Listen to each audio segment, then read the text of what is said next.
അൻഹു. ഈ സ്വാതന്ത്ര്യ ദിനത്തോടനുബന്ധിച്ച് ഇസ്ലാമിലെ ചരിത്രങ്ങളും കൂടി പറഞ്ഞാലോ? സ്വാതന്ത്ര്യം എന്നത് നമ്മുടെ അവകാശങ്ങൾ മാത്രം അനുഭവിക്കുന്നതല്ല. ഇതാണ് എന്റെ കഥയുടെ പേര്. ഇതിന് യോജിച്ച മറ്റൊരു തലക്കെട്ട് നിങ്ങൾക്ക് കൊടുക്കാൻ കഴിയാനും നിങ്ങൾ കൊടുത്തോളി. എന്നാൽ നമുക്ക് തുടങ്ങാം.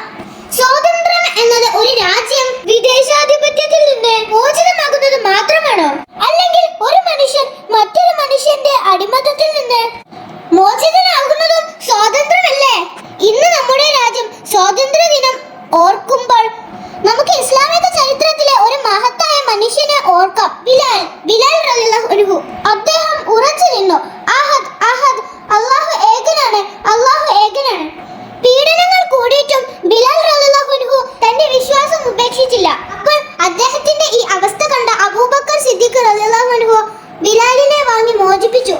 അങ്ങനെ ബിലാൽ റളിയല്ലാഹു അൻഹു അടിമത്തത്തിൽ നിന്ന് സ്വതന്ത്രനായി. പക്ഷേ അതായിരുന്നു അദ്ദേഹത്തിന്റെ ജീവിതത്തിലെ ഏറ്റവും വലിയ മാറ്റത്തിന്റെ തുടക്കം. ഒരിക്കൽ മക്കയിലെ ഒരു അടിമയായിരുന്ന ബിലാൽ റളിയല്ലാഹു അൻഹു പിന്നീട് ഇസ്ലാമിന്റെ ചരിത്രത്തിൽ